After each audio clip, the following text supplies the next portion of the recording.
Alors, une troisième vidéo relative à la recherche verticale. Alors, si, admettons ici, si je supprime le numéro de client mentionné dans ma cellule A3, eh bien, je vais me retrouver avec un message d'erreur dans les cellules A4, A5 et A6.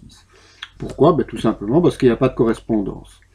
Alors, je vais lui demander ici en A4 de faire en sorte que si la cellule A3 est vide, mais qu'il affiche le vide. Sinon, si elle n'est pas vide, ben à ce moment-là, je vais lui demander d'effectuer une recherche verticale.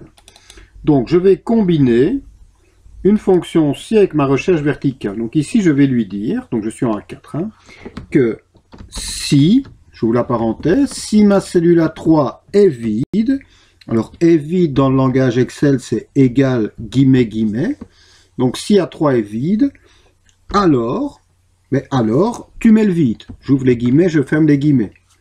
Sinon, ça veut dire qu'elle n'est pas vide, ça veut dire que j'ai encodé quelque chose, et bien à ce moment-là, tu fais une recherche verticale. Et je referme à la fin ma parenthèse pour ma fonction si. Donc en français, je lui dis, si la cellule A3 est vide, donc si A3 est vide, alors tu mets le vide, sinon, tu mets une recherche verticale qui affichera le nom. Je valide et en validant, j'ai bien le vide dans ma cellule A4, vu que A3 est vide. J'ai procédé de la même façon à A5, donc pareil, hein, je vais lui dire que si ma cellule A3 est vide, alors tu mets le vide, sinon tu fais la recherche verticale. Je ferme la parenthèse et je valide.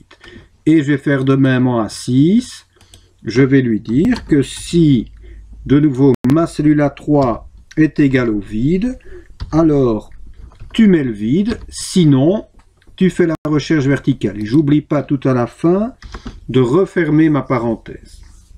Je valide.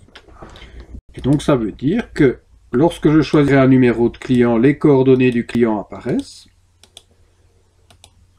Et si je delete le numéro de client, eh bien j'ai le vide. Donc j'ai pas envie simplement de commencer à travailler dans une feuille de facture avec des messages d'erreur. C'est la raison pour laquelle on a combiné, nos recherches verticales avec les fonctions si.